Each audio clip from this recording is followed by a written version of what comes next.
Boa noite. Boa noite, Patrícia Rocha. Boa noite, Rodinei. Boa noite também, Silvano. Boa noite, Dudu. Adriana Dantas. Boa noite, Valdete. Tuca, boa noite. Seja bem-vinda. Olá, Leívia. Boa noite.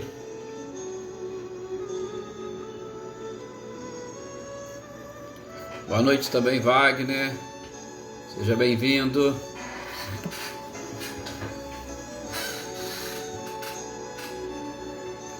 Graças a Deus, Aldete, tudo sob controle. Obrigado. Boa noite também, Paulo César. Boa noite, Claudio Honor e Eliane. Sejam bem-vindos.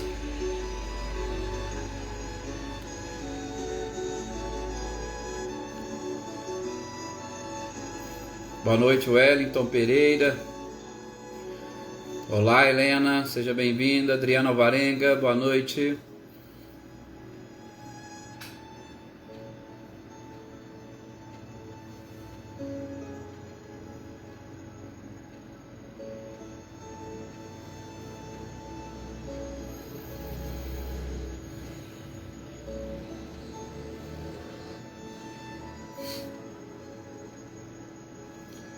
Boa noite, Leda. Seja bem-vinda. Olá, Rosilda, boa noite.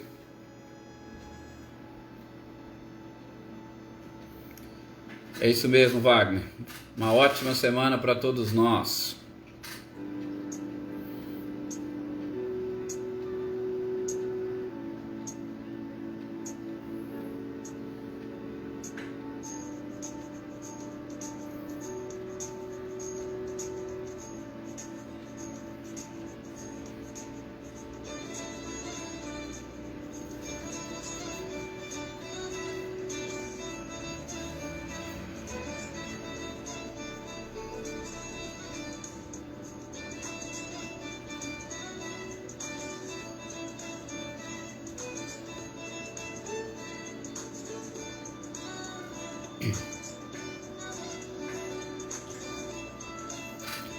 Maria das Graças, boa noite, seja bem-vinda.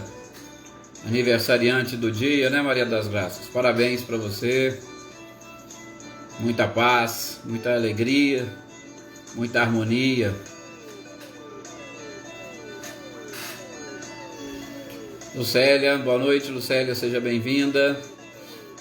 A você e a todos os nossos companheiros aí de Conchal. Obrigado, Wagner, a todos nós. Que Ele abençoe a todos nós. Boa noite, Marinha, seja bem-vinda.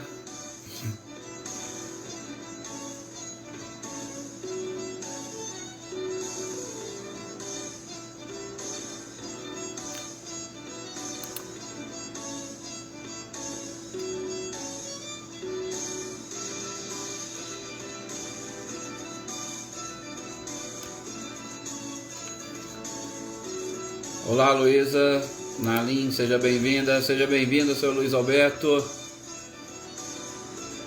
Está bem quente aí então, hein?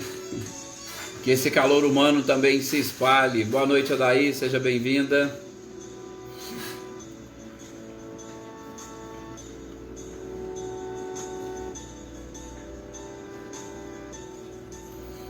Ana Cristina, boa noite.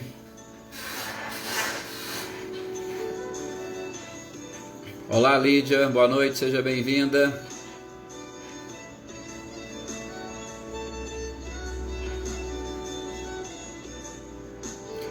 Senhor Antônio, boa noite, seja bem-vindo.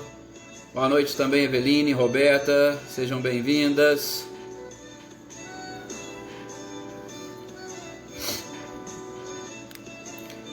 Bom, vamos então iniciarmos aqui as nossas leituras, estudo da noite. Boa noite, Cecília, Reinaldo, sejam bem-vindos. Olá, Marcileia, Guilherme, sejam bem-vindos também. Boa noite, Flávio. Bom, vamos então agora nesse instante, convido a todos vocês a se prepararem aí. Boa noite, Paulo Henrique. Se prepararem intimamente, emocionalmente ou psicologicamente, para nesses instantes em que aqui estaremos reunidos ao redor de um objetivo único, que é o nosso aprendizado, que cada um de vocês possa direcionar o pensamento ao nosso Mestre amado e querido Jesus, para que, por intermédio dessa espiritualidade maravilhosa que nos envolve, dos bons espíritos que, seguindo as orientações do Mestre, trabalham para que a nossa humanidade cresça, evolua e passe à regeneração, que eles possam nos auxiliar nesses instantes a abrir a nossa mente, o nosso coração, eliminando eventuais influências ou interferências exteriores que poderia dificultar o acesso às informações que eles prepararam para nós nesta noite. Que esta equipe maravilhosa nos auxilie, transmitindo-nos a paz e as alegrias do Mestre amado e querido Jesus, porque a alegria com certeza transformará o nosso emocional, permitindo que nós consigamos assimilar os conhecimentos e as informações, acessando também todo o arquivo que nós já possuímos na nossa própria memória. Que a paz e as bênçãos deste Mestre possa nos envolver e, sobretudo, que também nos auxilie a extrair de nós fluidos, energias, que possam ser direcionadas aos nossos companheiros, principalmente deste grupo, que se encontram passando por alguma dificuldade ou dor, por alguma doença, para que essas energias cheguem até eles, auxiliando-os na pronta recuperação. Da mesma forma que a nossa energia, os nossos fluidos possam alcançar aos nossos companheiros desse grupo, que aniversariam por esses dias, hoje inclusive, né, Maria das Graças, a Dona Luzia ontem, e a todos aqueles que nós não sabemos, mas que se sintam abraçados por toda esta equipe e pela própria espiritualidade. E que nós possamos, na sequência desses nossos estudos, assimilarmos com o nosso Mestre amado e querido Jesus formas, ou por que não fórmulas, de nos amarmos cada vez mais, através de gestos simples de uma oração, de um pensamento endereçado, de um abraço virtual. É assim que se formam as famílias. Realmente a gente fica sempre, quando nós vamos fazer as orações, né, um pouco mais soltos, um pouco mais empolgados, né, porque elevar o pensamento é algo que a gente precisaria fazer com um pouco mais de constância, né? Mas nós estamos aqui para darmos sequência às nossa leitura e estudo, né? Cumprimentar aqui os companheiros que chegaram aqui depois que nós iniciamos a prece, que eu vi pelo menos, né? Paulo Eter, a Célia, boa noite para vocês. Dona Edilson, Milton, Maria Eleusa, boa noite Amanda, boa noite também a Eliane, boa noite Adriana Valério.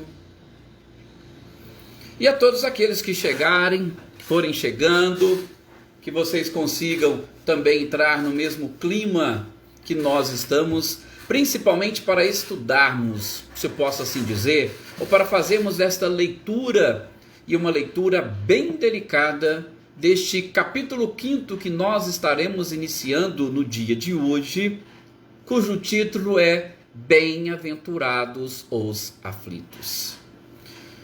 Com certeza, meus queridos companheiros, é um título que vai demandar de nós um pouco mais de desprendimento, ou poderíamos dizer um pouco mais de desapego, para que nós consigamos entender e assimilar os ensinamentos que a espiritualidade nos reservou para esta noite. Por quê? Porque eu tenho certeza que muitos de vocês, no passado, talvez alguns até no presente momento, possuem a dificuldade de entender e de assimilar uma assertiva como essa, dita pelo próprio Cristo.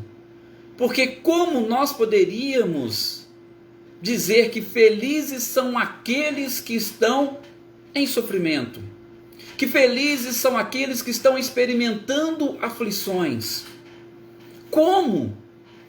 Realmente seria algo muito estranho, principalmente ouvir do próprio mestre dizer que aqueles que sofrem são bem-aventurados. Então, a gente vai precisar de um pouco de desapego, principalmente à matéria, para nós deixarmos a essência espiritual sobressair, para que a gente consiga assimilar, para que a gente consiga entender na íntegra esses ensinamentos do Cristo. E é claro, nós vamos precisar mais do que nunca daqueles primeiros 4 capítulos que nós dissemos aqui e estamos repetindo a quase todas as segundas-feiras. São 4 capítulos que representam o alicerce ou as colunas que sustentam todo o edifício do cristianismo. Não estou falando só aqui de espiritismo, não, de todo o cristianismo. Que é que Jesus não veio destruir a lei, como nós estudamos, ele não veio destruir nenhum tipo de lei, muito menos a lei física, tá? E nem a lei divina.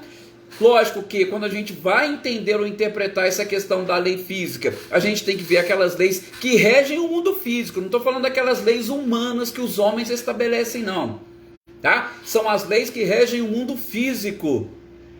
Porque a maior parte, se não quase todas as leis que regem o mundo físico representam verdades e como verdades são eternas, tá? Então, a gente tem que entender. Então, o primeiro capítulo, quando fala isso, nós não podemos esquecer. Depois, o meu reino não é deste mundo.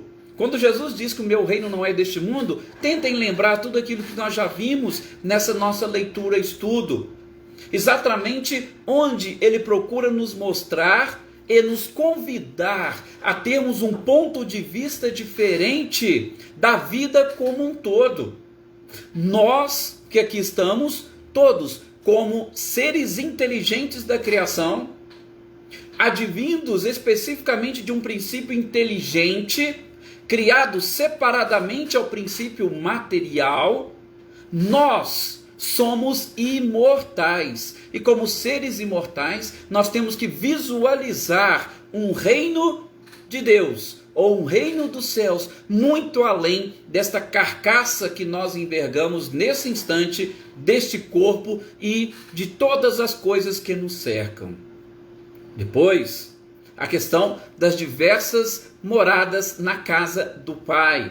Diversas moradas que nós aprendemos, cada um no seu estágio evolutivo diferente, porque nós vamos precisar destes conceitos para nós entendermos como o nosso planeta hoje nos recebe, como nós podemos viver num planeta como este de provas e expiações, e quais são as nossas esperanças para os mundos mais avançados e mais evoluídos. E enfim, não podemos esquecer o 4º capítulo, de que ninguém pode ver o reino do céu se não nascer de novo. Nós precisamos nos desprender um pouquinho do reino do eu, porque a gente adora ver o reino do eu, mas nós, infelizmente, fugimos do reino de Deus. E a necessidade de nós renascermos quantas vezes forem necessárias, para nós identificarmos o reino de Deus, e aí sim, independentemente do local onde estivermos. Então, os 4 primeiros capítulos desse evangelho são as colunas que sustentam todo o edifício do cristianismo e nos ajuda a entendermos absolutamente todas as máximas, todos os princípios e, é claro, inclusive as bem-aventuranças, que nós iniciaremos hoje com a bem-aventurados os aflitos. Nós vamos iniciar com os bem-aventurados os aflitos, mas eu gostaria de fazer uma pequena introdução, assim como a gente faz praticamente em todos os capítulos. Só que nos capítulos anteriores, a gente fazia uma introdução muito mais voltada aos textos evangélicos, buscando a sua interpretação e, sobretudo, buscando aquele entendimento daquele povo, daquela cultura na época do próprio Cristo. Tá? Agora, hoje nós vamos fazer uma introdução diferente, porque eu quero fazer referência às bem-aventuranças. Claro que, por favor, nós não estamos aqui, em hipótese nenhuma, contestando a forma como Kardec coloca ou organiza o Evangelho segundo o Espiritismo. Até mesmo porque eu tenho aqui as minhas reflexões sobre isso e principalmente as minhas conclusões. Mas a título de introdução, eu gostaria que nós voltássemos um pouquinho lá no próprio Sermão do Monte, sobretudo nas bem-aventuranças, para nós identificarmos, como já falamos aqui em outras oportunidades, que aquelas bem-aventuranças representam uma verdadeira escala, uma escala ascensional, que precisamos subir ali no primeiro degrauzinho para nós alcançarmos o último daquelas bem-aventuranças. E o primeiro desses degraus, o primeiro passo que nós podemos e precisamos dar nesta escala, está relacionado com os bem-aventurados, os pobres de espírito ou pobres em espírito. Por quê? Porque Jesus coloca como base para o entendimento de todas essas bem-aventuranças ou da própria felicidade que nós almejamos, a humildade. E a humildade, ela é essencial, até mesmo para nós conseguirmos entender, principalmente sem questionar, a forma como as coisas nos são colocadas. Volto, inclusive fazendo a interligação entre todas as obras da codificação que nós estamos estudando, e de modo muito especial o livro Céu e Inferno que nós estamos fazendo às terças-feiras. Por quê? Porque lá chamei a atenção de vocês na nossa leitura estudo. Praticamente todos os espíritos que desencarnaram na condição de felizes deixaram muito claros que a condição que eles atingiram de felizes quando retornaram à pátria espiritual foi porque, enquanto aqui estavam encarnados, desenvolveram muito a resignação e a submissão à vontade de Deus. E apenas e tão somente aquelas pessoas que possuem a humildade, como pobres de espírito, que nós estudaremos em outro capítulo no próprio Evangelho segundo o Espiritismo, nós vamos ver depois, tá? Não se preocupem. Mas, enquanto nós não adquirimos essa condição de pobres de espírito, sobretudo para abrir a nossa mente para as informações que nos serão passadas, infelizmente nós não conseguiremos. Por isso, a título de introdução, que nós tenhamos neste momento a humildade para eliminar os preconceitos, para nós conseguirmos assimilar o porquê que Jesus disse que são bem-aventurados ou são felizes aqueles que sofrem. Ok?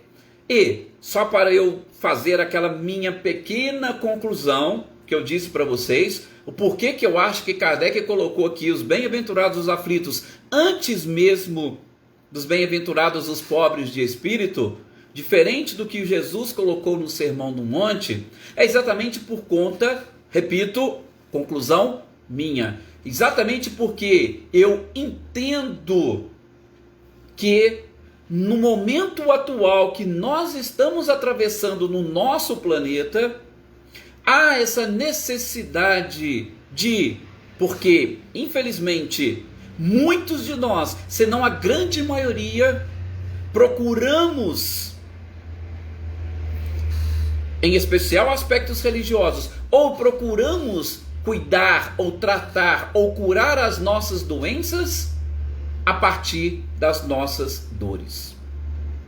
Nós não adotamos, infelizmente, a prevenção, ou seja, a forma bem vulgar como nós conhecemos e do ponto de vista doutrinário, muitos de nós, ao invés de caminharmos pelo amor, nós preferimos caminhar pela dor. Então, Kardec já coloca, depois da base, depois do alicerce, depois dessas colunas que sustentam todo o edifício, ele já abre as portas para dizer: você sofre? Então venha que você vai entender o porquê deste sofrimento. E aí depois ele vai nos explicar. Quando ele abre as portas, ele vai nos explicar que o Cristo é o Consolador. E depois ele vai falar para nós da humildade. Porque imagina se você chega e procura um médico. Você procura um médico porque você está com dor. E antes do médico passar um remédio para você, ele começa a passar um sermão te falando tudo aquilo que você está sentindo é porque é culpa sua. Então, realmente fica um pouquinho delicado. Então, na minha visão, Kardec falou, opa, eu vou abrir as portas aqui primeiro. Venham os aflitos. Chegou? Entrou? Então, peraí, agora nós vamos entender o porquê de tudo isso e como nós vamos tratar, como nós vamos cuidar, como nós vamos curar essas dores, este sofrimento ou estas aflições. Ok? Então, este é o ponto, ou que eu gostaria de chamar de introdução a este capítulo 5º, que é um dos maiores do nosso Evangelho, que traz bastante títulos informativos e que vão exatamente no cerne da questão para nós entendermos o que é dor, o que é aflição, sobretudo no mundo de provas e expiações. E a gente vai entender o porquê o espírito amigo, que segundo informações é justamente Joana de Ângeles, que lá na época de Kardec abriu o título A Paciência, dizendo que a dor é uma bênção que Deus envia aos seus eleitos. Nós vamos entender neste capítulo 5º, porque se Jesus diz que é bem-aventurados e se a dor é uma bênção, nós temos que entender então por que nós estamos experimentando a dor, sobretudo para que nós possamos e consigamos, com resignação e submissão à vontade de Deus, superarmos esses momentos para chegarmos no plano espiritual na condição de espíritos felizes. E a gente vou falar agora, mas vou repetir depois. Ali no título, O Bem e o Mal Sofrer. Um texto ou um trechinho do Espírito Lacordaire, onde ele diz o seguinte, que bem-aventurados são aqueles que têm a ocasião de provar a sua fé, de provar a sua firmeza, a sua perseverança e a sua submissão à vontade de Deus. Por quê? Porque terão centuplicada a alegria que vos falta na terra. Porque depois do labor vem o repouso. São palavras do Espírito Lacordaire que nós vamos ver mais adiante. E que nós podemos hoje com muita tranquilidade, já que terminamos de estudar o capítulo dos Espíritos Felizes do Céu e Inferno, conseguir entender o porquê de tudo isso. E o porquê que Jesus disse, bem-aventurados os aflitos. Mas é claro que a gente precisa aprender a sofrer. Por isso vamos ver depois o título, O Bem e o Mal Sofrer. Bom, então, como que Kardec inicia exatamente este capítulo? Kardec vai iniciar este capítulo trazendo, salvo engano, 3 textozinhos, tá, que ele traz dos evangelhos de Mateus e de Lucas. Tá? Mateus é o que traz de uma forma mais completa o Sermão do Monte, só que Kardec vai trazer ali pequenos trechos que estão relacionados, e depois ele vai trazer também o texto de Lucas, que traz de uma forma bem sintética o Sermão da Montanha, mas o ideal mesmo para a gente aprofundar é o Evangelho de Mateus, que, como nós sabemos, é do capítulo 5º até o 8º, onde Jesus traz muitas maravilhas que a gente precisa primeiro estudar, se debruçar em cima delas, estudar e entender. Tá? Mas aqui é só o trechinho bem-aventurados os aflitos que a gente vai dar sequência. E outra coisa que nós poderíamos, antes de adentrarmos ao Justiça das Aflições, ou antes de adentrarmos a esse título, o porquê que as aflições sempre são e serão justas, é necessário nós fazermos aquela pequena digressão, principalmente, voltando, quando Jesus estava prestes a iniciar a sua vida pública, nós tivemos um profeta, João Batista, que trouxe muitas informações, que pregou antes do Cristo, sobretudo o arrependimento. Daí, gente, nós vamos perceber o porquê que Jesus coloca também a humildade antes da própria aflição no Sermão do Monte. Mas eu gostaria de chamar essa atenção de vocês. Por quê? Porque se nós não aprendermos, sobretudo, a nos arrependermos dos nossos próprios atos, dos nossos comportamentos, nós também teremos dificuldade de entender o porquê que bem-aventurados são os aflitos. Mas aí alguns vão dizer, mas Edson, eu estou sofrendo, aliás, eu estou sendo vítima, por que que eu é que tenho que me arrepender? Nós vamos ver, nós vamos estudar tanto a questão da justiça, quanto nos títulos seguintes, causas atuais e as causas anteriores das nossas aflições. O arrependimento vem exatamente a partir daí, porque se eu não tiver o mínimo de arrependimento, mas eu não sei porquê, não importa. Se você não sabe, comece a pensar, comece a raciocinar, comece a eliminar preconceitos para que você não jogue a culpa no outro por aquilo que você está sentindo. Aliás, uma das coisas que eu gostaria de fazer, já iniciando Justiça das Aflições, é exatamente passar para vocês uma nova perspectiva, se eu posso assim dizer, deste título Justiça das Aflições. Inclusive, aqueles que têm aí acesso no nosso canal lá no YouTube, recentemente nós fizemos uma exposição para o Grupo Espírita Mensageiros e nós desenvolvemos exatamente esse tema. E eu dei esse título mesmo, A Justiça das Aflições, uma nova perspectiva, uma nova forma de nós vermos. Então fica aí o convite àqueles que desejarem, só ir lá no nosso canal do YouTube que tem lá, Justiça das Aflições, inclusive eu dividi ele em duas partes. Para passar para vocês, pelo menos as nossas reflexões e uma perspectiva diferente desse tema que Kardec coloca de uma forma assim tão perfeita, mas que às vezes falta-nos um pouco mais de palavras ou expressões, ou talvez uma interpretação adequada para a gente conseguir assimilar. Por quê? A gente vai falar em Justiça das Aflições, nós, principalmente que somos reencarnacionistas, e aí independentemente da religião, tá? Se acredita ou não se acredita em reencarnação, então os reencarnacionistas, muitos vão atribuir a justiça das aflições ao nosso próprio passado, ao pretérito. A gente percebe, gente, inclusive de brincadeira, muitas pessoas que não são reencarnacionistas, às vezes falam, nossa, eu devo ter jogado pedra na cruz, tanto sofrimento que tem na minha vida. Ora, mesmo as pessoas que falam isso, que não acreditam em reencarnação, elas estão no fundo, tendo a certeza da reencarnação. Olha, se eu joguei pedra na cruz, então eu já vivi lá atrás, eu já reencarnei. Então, você percebe que isso é quase que um consenso comum entre as pessoas, tá? Então, mesmo aquelas religiões que não pregam, porque as pessoas às vezes não se preocupam em aprofundar, mas dizem isso. Então, muitos vão dizer que, ou vão atribuir a sua dor e o seu sofrimento a causas anteriores dessa existência ou de existências anteriores.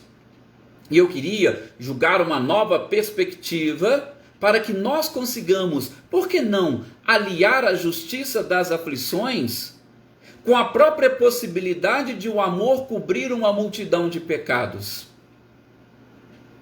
Já pararam para pensar nisso?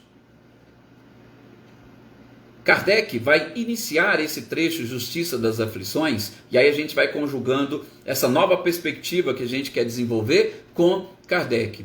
Kardec vai iniciar dizendo, olha, se eu acredito, ou vamos mudar a expressão, interpretação, se eu tenho fé, ou se eu tenho certeza de Deus, qual é ou como é o Deus no qual eu acredito, no qual eu tenho fé, no qual eu tenho certeza? Qual é ou como é esse Deus? Para mim, tem que ser um Deus infinitamente perfeito em todos os atributos que passar pela minha mente. Eu não posso conceber um Deus se ele tiver falhas, se ele for humano, se se ele tiver o seu jeitinho para tentar contornar determinadas coisas. Eu não posso conceber um Deus assim. Eu tenho que conceber um Deus perfeito, mas não perfeito do ponto de vista humano. Aí nos faz até lembrar, né, daquela colocação de muitos filósofos, principalmente Voltaire, que num discurso ele chegou a dizer que eu não acredito no Deus criado pelos homens, mas eu acredito no Deus que criou os homens, simplesmente para separar, porque nós temos essa ideia, essa concepção, nós queremos criar Deus à nossa imagem e semelhança, e não que fomos criados por Deus à sua imagem e semelhança. Então, o nosso Deus, como diz Kardec, tem que ser aquele Deus absolutamente perfeito, infinitamente perfeito em tudo. E aí, é claro, nós já estudamos lá na Gênesis a questão da providência divina. Quando a gente fala em providência divina, a gente está falando que absolutamente tudo o que acontece com a permissão divina, que não cai uma única folha de uma árvore sem essa permissão. E, sobretudo, nós podemos com muita tranquilidade concluir que acidentes não existem. Quando eu vou falar, ou quando algumas pessoas também questionam, e tem horas assim que a gente acaba sendo um pouquinho chato, né? Em algumas coisas, mas é lógico, a gente usa desses termos com as pessoas que nós temos uma certa intimidade. Tem gente que fala assim, nossa, fulano só dá azar na vida, ciclano tem muita sorte. Não, gente, sorte e azar são coisas que não existem. Por quê? Porque se eu acreditar em sorte e azar, como é que eu vou falar e acreditar em justiça, principalmente divina? Como é que eu vou acreditar em lei de causa e efeito? Como é que eu vou acreditar em merecimento? Como é que eu vou entender um acidente? Ou como que eu posso entender um escândalo? Então, sorte e azar, e nós vamos ver também esses questionamentos no Livro dos Espíritos, precisa ser melhor interpretado por nós. Principalmente tendo um Deus absolutamente perfeito em tudo. Então, a introdução que Kardec faz nesse título é exatamente essa. Ora, parto do princípio de que existe um Deus. Se existe um Deus, ele é perfeito. Se ele é perfeito, tudo aquilo que nos acontece está exatamente na sua consciência, no seu poder, na sua permissão. Só que eu tenho que conjugar esta perfeição divina com a liberdade que ele nos concede. É o que a gente vai ver no decorrer desses estudos. E aí entra essa nova perspectiva que eu estou querendo chamar a atenção de vocês. Porque essa perfeição, ela respeita a nossa própria liberdade. E aí como eu utilizo a minha liberdade? Nós, quando vamos buscar a justiça das aflições, infelizmente nós procuramos buscá-la fora de nós. Fora de nós, inclusive eu digo, nos nossos próprios comportamentos, mas naqueles comportamentos que nós exteriorizamos. Se eu estou fazendo isso é porque eu fiz isso com outra pessoa lá atrás. Veja, sempre exteriorizando alguma coisa, sempre para fora de nós. Se eu sofri isso aqui, é porque eu fiz alguém sofrer lá. E aí vem até uma historinha muito interessante, né, que o próprio Chico conta, de um amigo conhecido lá do Chico, fazia parte do grupo, que um dia ele chegou lá no seu escritório, estava tudo bagunçado, entraram lá, fizeram uma bagunça, levaram algumas coisas, e ele chegou lá para o Chico, todo preocupado e tal, aquela coisa, daquele jeito, como nós nos sentimos muitas das vezes, quando nós quebramos um pouquinho a nossa perspectiva. Deixa eu abrir um pequeno parênteses aqui. Nós, infelizmente, criamos muitas perspectivas para nós e para a nossa vida. E muitas das vezes, essas perspectivas que nós criamos, elas não estão de acordo com aquilo que nós necessitamos e com a própria providência divina. Daí nós nos julgamos infelizes. Estou fazendo essa introdução até para fazer um convite para vocês. Daqui a pouco, às 20 horas, nós estaremos lá na página do Facebook do Grupo Espírita Missionários da Luz, lá de Pirassununga, aqui dos nossos companheiros Reinaldo e Cecília, e nós vamos falar o tema A Felicidade Não É Deste Mundo. A gente vai abordar direto. Esse é um tema que está aqui no capítulo 5º do Evangelho segundo o Espiritismo, mas hoje especificamente nós vamos fazer essa exposição e a gente vai falar um pouquinho sobre essas expectativas que nós criamos em cima de determinadas coisas, tá? Principalmente relacionando com a felicidade e com a providência divina. Bom, voltando, fechando parênteses, esse companheiro do Chico, lá no seu escritório, chegou tudo bagunçado e algumas coisas tinham sido levadas e ele ficou todo preocupado, porque, né, poxa, ainda mais eu sou espírita, eu estou aqui, eu fico rezando, a gente sempre, né, tá aqui fazendo bem, Chico, e tal. E Chico deixou ele falar, lamentar, e só deu um sorrisinho, e depois, ao fim, em questão de 5 segundos, Chico resolveu o problema dele. Falou: oh, meu irmão, graças a Deus, que bom que você devolveu o que não era seu. Olha para vocês verem, né, como que o Chico foi bem direto. Que bom que você devolveu. Simplesmente para poder o quê? Mostrar para nós, porque nós criamos determinadas expectativas, nós achamos que nós somos infalíveis e intocáveis. Mas por quê? Porque muitas das vezes nós nos colocamos numa situação privilegiada. Por quê? Porque a gente olha à nossa volta, nós vemos muitas pessoas e essas pessoas para nós têm sorte, nada acontece com elas, a vida delas é uma maravilha.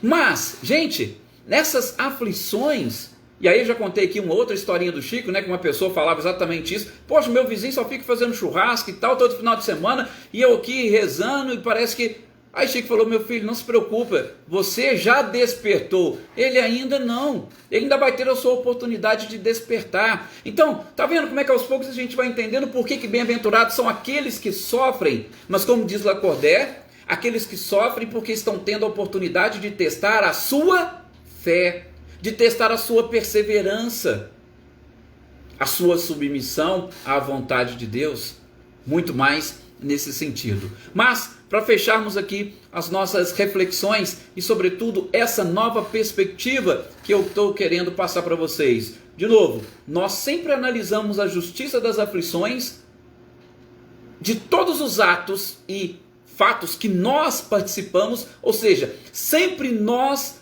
visualizamos o lado de fora dessas aflições e a gente se esquece de olhar o lado de dentro das aflições.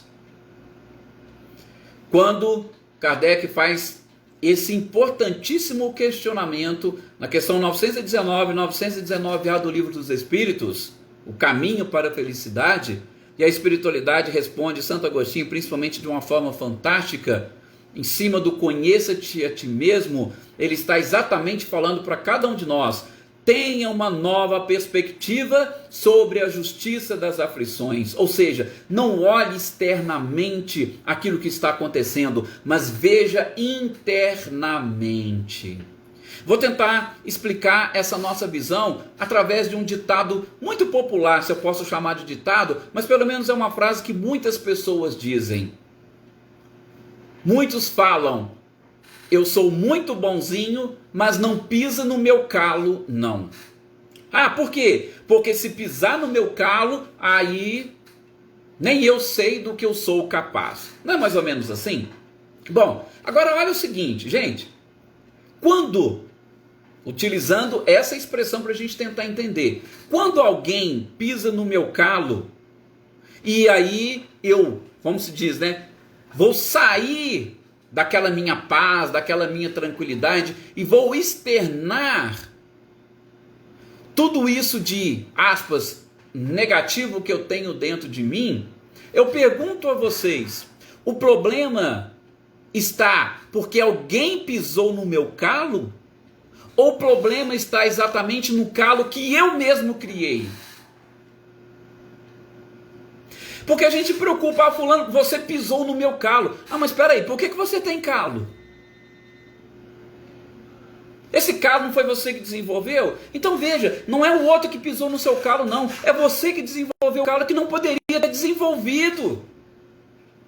Essa é a nova perspectiva que eu quero passar para vocês. Veja, o que me faz sofrer não é alguém pisar no meu calo, é eu desenvolver calo. Então eu tenho que eliminar todos os meus calos. E quais calos eu possuo? Eu possuo um calo do egoísmo, eu possuo um calo chamado orgulho, eu possuo um chamado vaidade, eu tenho outro chamado prepotência, eu tenho outro... E por aí afora nós podemos citar inúmeros vícios, ou conhecidos como vícios, que são exatamente os calos que nós possuímos e que infelizmente em determinado momento alguém vai esbarrar nesse calo, ou nós mesmos vamos esbarrar o calo em alguém, ou nós vamos esbarrar o nosso calo numa parede, porque não necessariamente nós temos que ter o outro. Aquilo que Jesus disse, o escândalo virá, mas ai daquele por quem o escândalo vier. Eu posso bater o meu calo na parede, eu não preciso de alguém pisar no meu calo, para eu perceber que eu tenho ele. Então, essa nova perspectiva é exatamente essa, começar a olhar para dentro de nós e identificar qual é o calo que eu possuo e que eu tenho que eliminar para que eu não corra o risco de sentir dor por causa dele. E aí nós vamos entender por que Jesus pregou exatamente o amor e por que ele disse que o amor cobre uma multidão de pecados. Eliminemos os nossos calos antes que ele nos incomode, antes que alguém pise nele ou que nós nos esbarremos em algum lugar. Então, justiça das aflições é a forma de nós enxergarmos Deus. E por que não? A forma de nós desenvolvermos o nosso próprio calo. Vamos eliminá-los? Esse é o objetivo desses nossos estudos. E principalmente deste capítulo 5 que nós vamos iniciar. A gente vai bater muito nesse ponto. Para nós pararmos de olhar para fora e colocar a culpa no exterior das nossas aflições. E a gente voltar para nós e ver que nós somos os únicos inimigos que nós temos. Apenas isso. E é isso que nos faz sofrer. Muito obrigado pela participação de todos vocês. Muito obrigado pelo carinho. E a gente se vê no nosso próximo encontro. Fica aí o convite depois lá na página do Missionários da Luz de Pirassununga para vocês participarem conosco. E amanhã estaremos aqui dando sequência à nossa leitura e estudo. Muita paz e uma excelente noite para vocês.